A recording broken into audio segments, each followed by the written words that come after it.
उस बच्चे को बार बार तकरीर करने की ज़रूरत नहीं है। आप लोग फैमिली में कहते हो, मैं तो अपने बेटे से कहती रहती हूँ नमाज़ पढ़ नमाज़ पढ़ नमाज़ पढ़, वो पढ़ता ही नहीं। मैं तो इतना कहती हूँ ये करो ये करो ये करो, वो करते ही नहीं। मैं अपने बेटे से कहता हूँ, अपनी बेटी से कहती हूँ, अपने शौहर से कहती हूँ, सुनते ही नहीं। सुनते इसलिए नहीं है कि दरवाज़ा नहीं खुला हुआ अभी दिल का, आपने स्पेस नहीं बनाई। आपको सुनवाना है, सुनना नहीं है।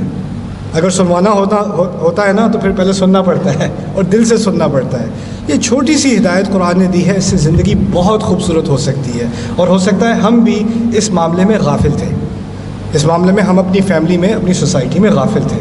और अगर ये नहीं होगा तो क्योंकि हमारी यंग जनरेशन को बहुत सारी मुश्किलात का सामना करना है ना, बहुत सारे प्रेशर्स हैं उनके ऊपर।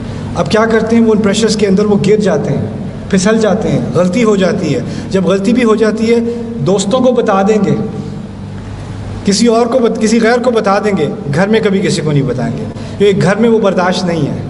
घर में ये माहौल नहीं है कि